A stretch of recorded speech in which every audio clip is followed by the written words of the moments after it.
2 o'clock, so time to get started. And thank you for joining us for today's Tuesday at 2. I am your host, Antoinette LaGrossa. Today, we are going to talk about some winter-themed activities. And so I have a brand new winter activity pack.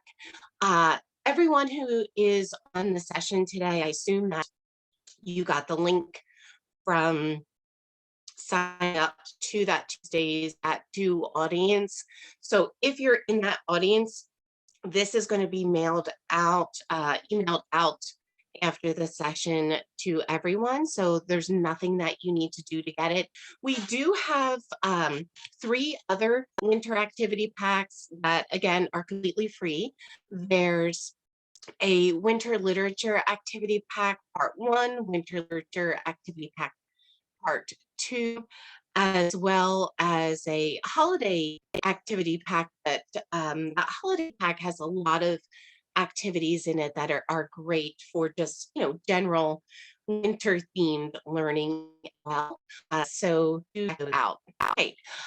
Now, not everyone around the country has winter like what we experience here in Pennsylvania. And so not everyone has snow and not everyone has an opportunity to have gotten the experience of building a snowman. But there is an alternative to needing real snow to be able to build a snowman outdoors, and that is to build one indoors. A quick question for you. I'm just noticing that the font on the screen, yes, everyone on the call will be getting the activity pack that's going out in an email. Yeah, so you'll have a link to it. You won't even have to put your information in. It's just going to be emailed out to everyone in Tuesdays at 2. Am I still breaking up? And yes, you're still breaking up. Is it terrible? Yes, I keep missing what you're saying. Okay. Still breaking up. Alrighty, let's see. Everything else is shut down. And is the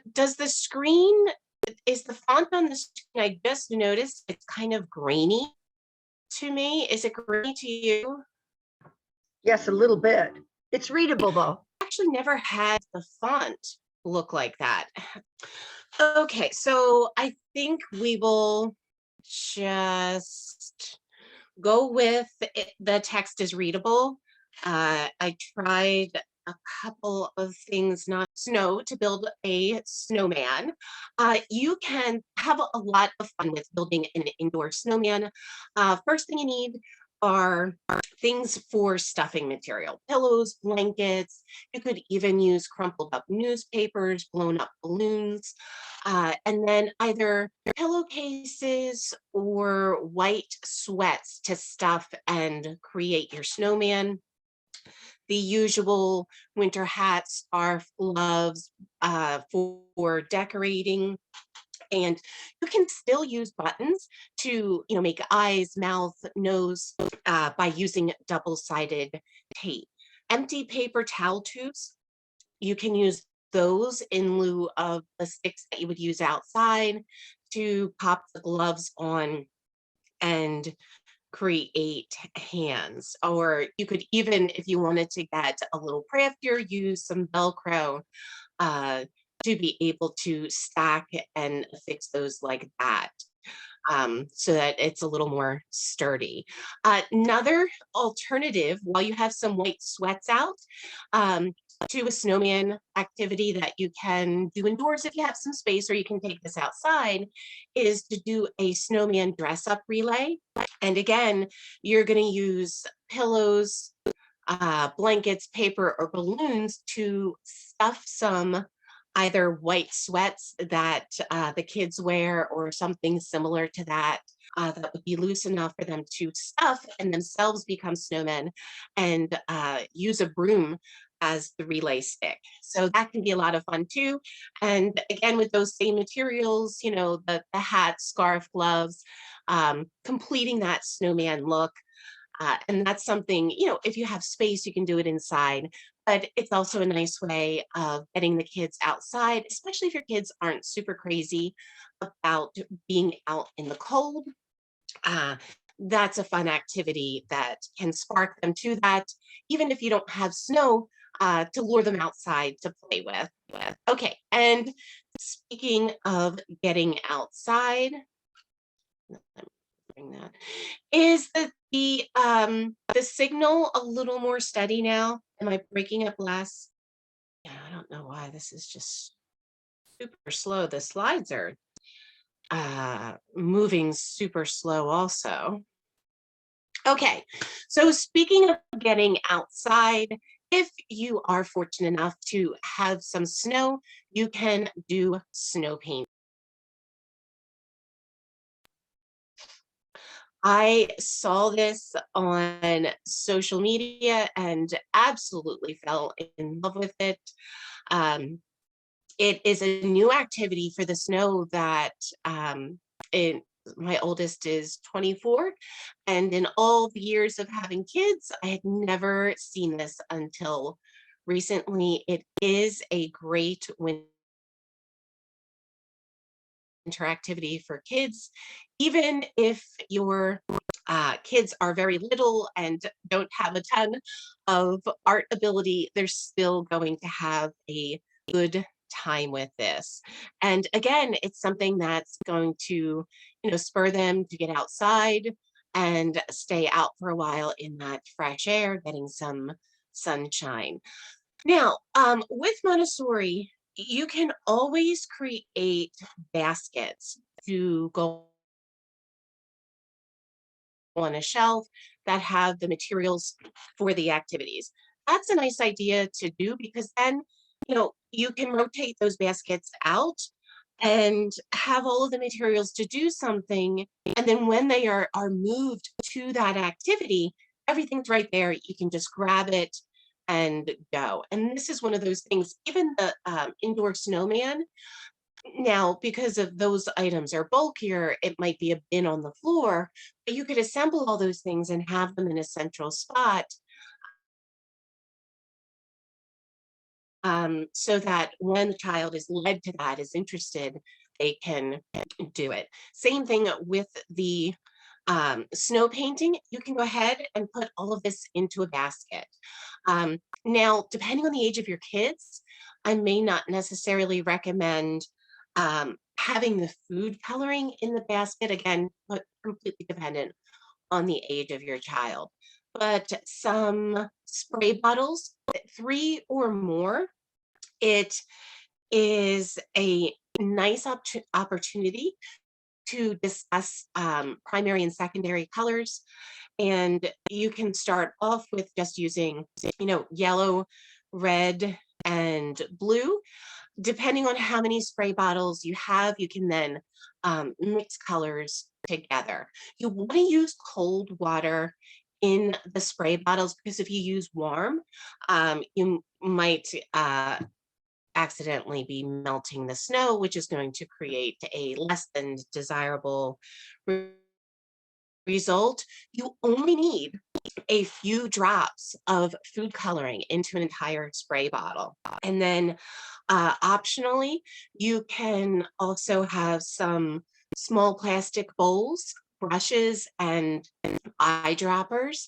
And then once you get outside with the materials, you can put some of that colored water into the bowls, and then they can go in and do some fine detailing with either the eyedropper or those paint brushes. But they can do a lot with the spray bottle itself. And this is going to be something you want to take pictures of and save. Of course, you know, you can't save the actual art projects because it is in snow. but this is something that is going to be really different, and the kids will enjoy seeing those pictures after the fact. Okay, another art project is simply painting a winter scene. Uh, Now, again, you can assemble these materials into a basket, and then when your child is moved to do an art project, they can pull that out. So either paper or canvas, watercolors or acrylic paint, paint brushes, a palette for mixing paint. So a really neat idea uh, for creating a paint palette, recycling and reusing bottle caps off of water bottles or whatever other um, whatever other drink out of a plastic bottle that you have, and you can take a paper plate cut out, um, depending on the size of your child, like a 3-inch round hole on the side of the paper plate, and then simply glue those bottle caps to that. And then it gives them a place to, slip their thumb through and hold the plate. And then with the caps, you can fill those with a little bit of paint, leave some empty, so that they can do some mixing. So if you don't have a paint palette, you probably have the materials that you could do a DIY. Now, I have on here a stopwatch because one of the things that you can use as inspiration for your winter scene, in addition to the child's imagination, scenes that they've seen in TV shows or movies that have a winter scene, but um, you can simply have the child spend a set of amount of time outside. Again, is ideal, going out and just observing the natural world for a set amount of time, or even through the window if for some reason your child can't or doesn't want to go outside. And set the time, maybe 3 minutes, maybe 5 minutes. This also gives the child some quiet white space, and simply have them observe nature and then paint whatever they are inspired to paint from that. Optional, snow paint. Snow paint is a really fun three-dimensional paint that you can very easily and cheaply create at home. And for that, you simply need one part of Elmer's glue or any liquid white school glue, and 2 parts of shaving foam. The shaving cream, the old-fashioned stuff that's way cheaper than the gel. It's that white foam that you want. 2 parts of that, mix those together, and it gives you a three-dimensional paint that's going to look like snow. So that's something nice that you can add to your winter scene. We've covered the child's artistic side. Let's talk about getting into some winter themed academics, and that is wildlife in winter nomenclature cards. We have created a beautiful, oh, excellent. So you have used snow paint. So much fun. Yes. Great for South Carolina where you don't see a lot of snow. Yeah, and I realizing that there are a lot of parts of the world where folks aren't getting snow, and you see all these winter themed activities that entail having a winter climate. And if you don't get that, it's great that there are some fun, easy alternatives that give you kind of that a sense of that. The nomenclature cards. If put in the chat if you are familiar with the Montessori 3-part cards or nomenclature cards. The activity pack, it has these printables. It gives it a full explanation to how to use those. So I will go ahead and explain how to use them. So with the nomenclature cards, you'll see that there are 2 copies of 3 sheets of the cards.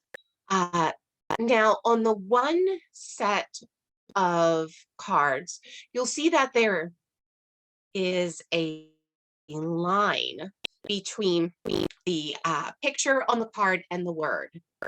So their Montessori nomenclature cards often refer to 3-part cards because, as you see on the screen there, with those 2 sets, you actually have 3 parts to that card.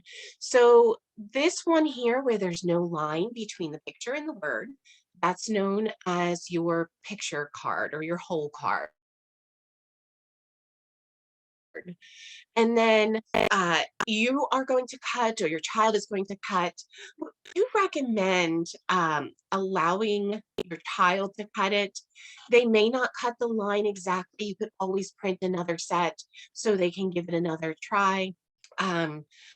But all of that cutting that they do helps to develop those skills and helps them to get better at it. So sometimes, as a parent, I know this was always difficult for me.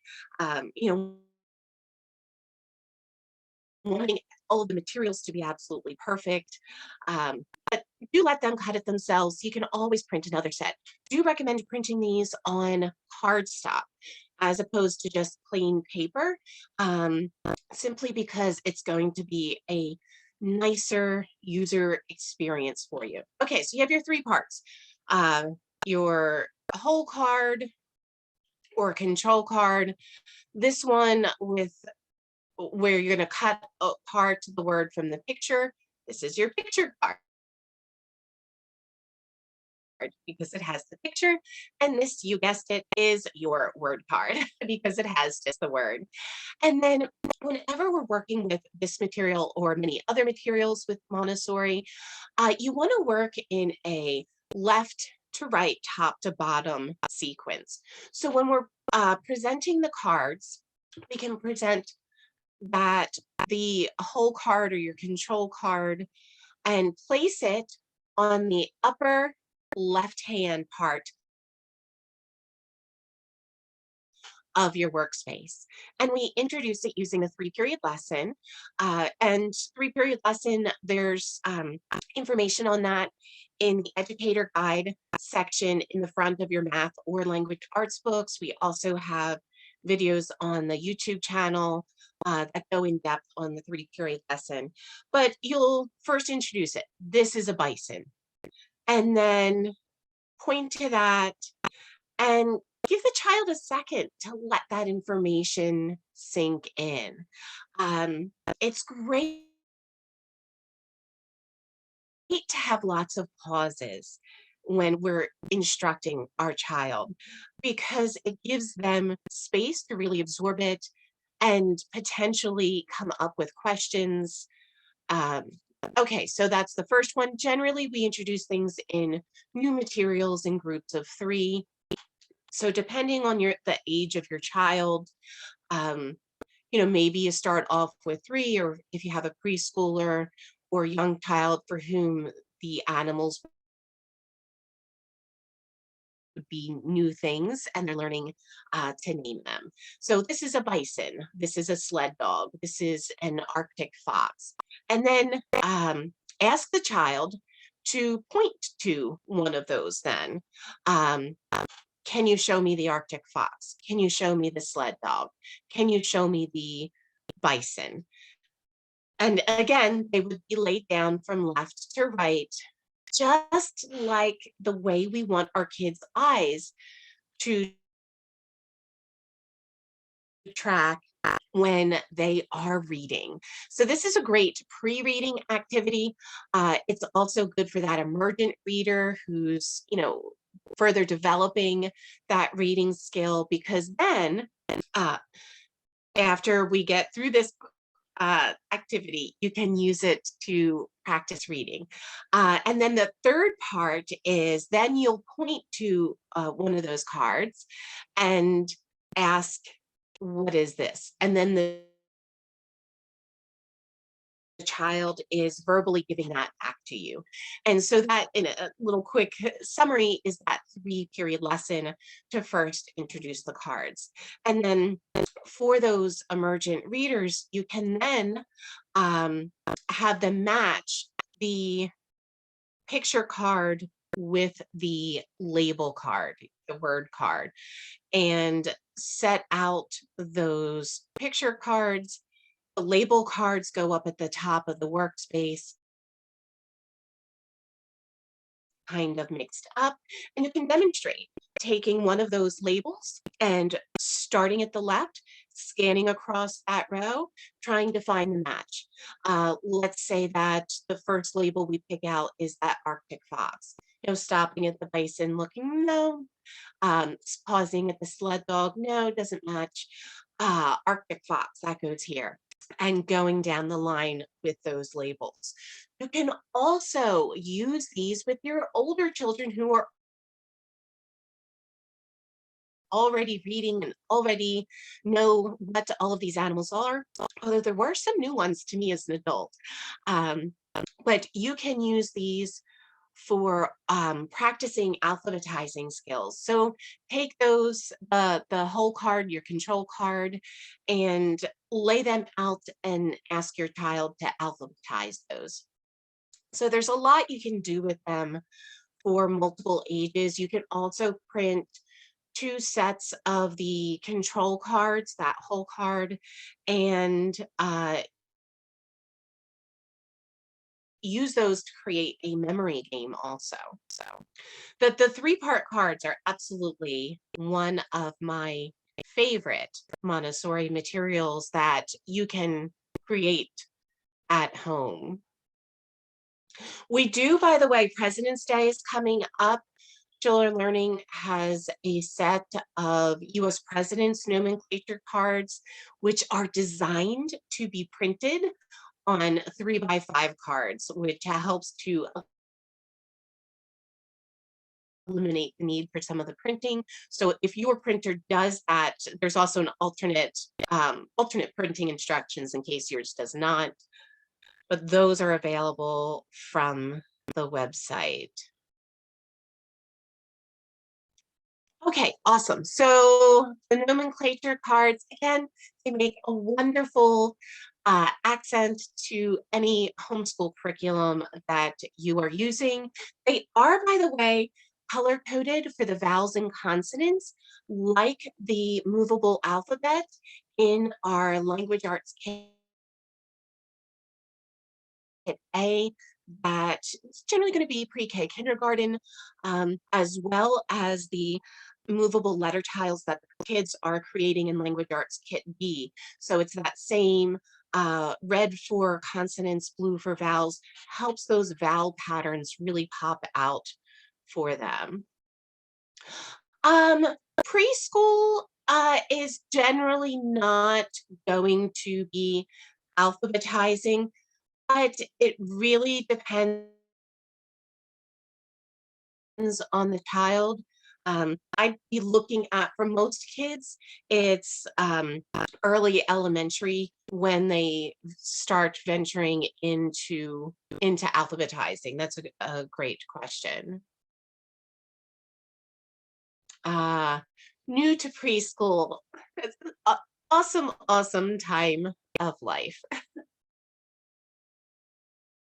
3 of my kids are now adults.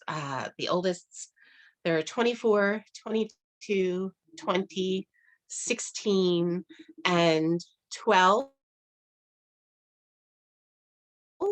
So I have to say, I really miss those preschool years. Okay, so we did painting snow, we did painting indoors. Let's do a paper collage. Paper collages can be a lot of fun because it can help the child to become really creative about ways of using paper. So for this, again, you can put all of these things into a basket, onto a tray, and if you're using open shelving, set that out. And when the child is moved to select that activity, they do that. Um, a variety of paper materials. This is often, it creates the most interesting results when you're not using all of one type of paper. So construction paper, craft paper, printer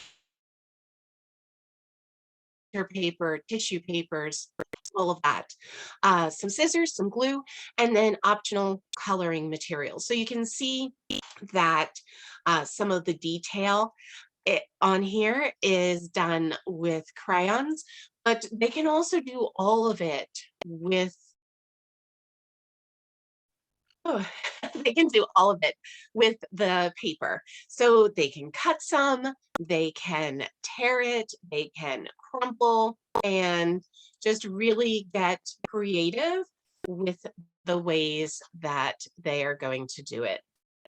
So the first thing to do is let the child know, if they've never done a collage before, what the collage is, and that it doesn't have to just be paper. You can use other materials in a collage. This one is just doing only paper as that medium. Okay, Winter Film Fest. So creating a Winter Film Fest basket for your homeschool shelf is a convenient way, excuse me, is a convenient way of gathering your favorite movies that have a winter flair or are related to topics that you're studying. Um, so again, assembling these things, putting them into a basket, onto a tray, having them on that shelf for easy, quick, inspired access. Or when sickness hits the house, this time of year, a lot of people struggle with homeschooling when the flu, the cold, or the coronavirus is going through the house, and unexpectedly you are not up to homeschooling. So this has some things, that are great fill-ins for when you are under the weather. So you can do, some winter themed family classics like the Chronicles of Narnia, The Lion, the Witch, and the Wardrobe, March of the Penguins, Eight Below, Snow Buddies, Snow Dogs, Happy Feet, things, Mr. Popper's Penguins. You might have some of those DVDs on your shelves, but you can also have some links ready to go for online content. In the activity pack, there are going to be links that take you to content that's either on PBS, free with Amazon Prime, or on Netflix streaming. So that, the PBS things, even if you don't have any subscription streaming services, those are things that you'd be able to watch for free on there. They're pretty much all educational. There are some holiday themed things, like if you give the mouse a Valentine's cookie, but there's great educational things, the science of snowflakes, um, snow monkeys, white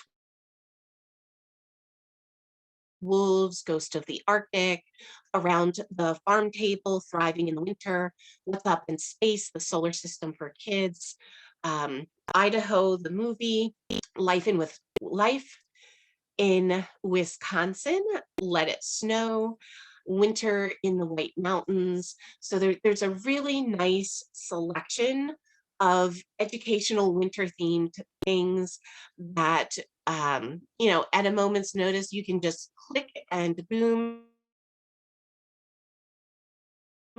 you've got a great family-friendly playlist there.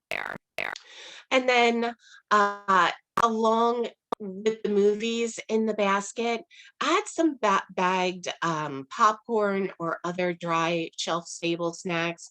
And those don't have to be things that are pre-purchased in the bags.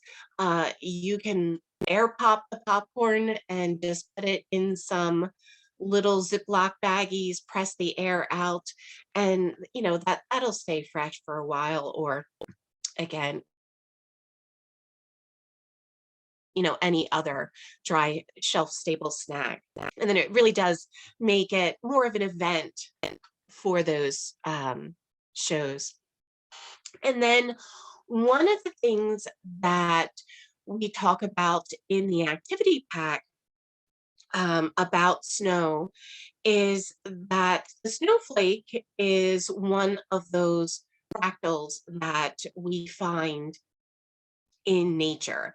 A fractal is a never-ending complex pattern that is self-similar across different scales.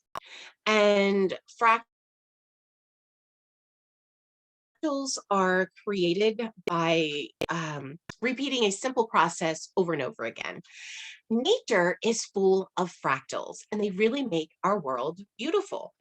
Some common examples of fractals in nature include branches of trees, seashells, animals, circulatory systems, plants, leaves, river systems, um, hurricanes, clouds, crystals, and yes, even snowflakes. If you look at a snowflake closely, which you will be able to do with in the activity pack, there's a fella who back in the 1800s, well, he started doing it, I believe, in the 1800s, and he spent 50 years photographing snowflakes. This was something I discovered in researching and creating the activity pack. I was absolutely mesmerized by his photographs of snowflakes and just the detail, the beauty. It's absolutely incredible. We do have those included in, well, some of them. He took thousands of pictures of snowflakes. But so you'll be able to share with your child looking at an actual snowflake very closely. And you'll be able to see those tiny branches of ice that stretch out in different directions. And then on each of those branches, that pattern continues and it keeps continuing at different levels going on. And so with that, each snowflake contains a fractal, a repeating pattern. It's not endless, it doesn't go on forever, but it is that repeating pattern. And we have in that activity pack also some snowflake inspired fractal coloring sheets. They can color them, cut them out,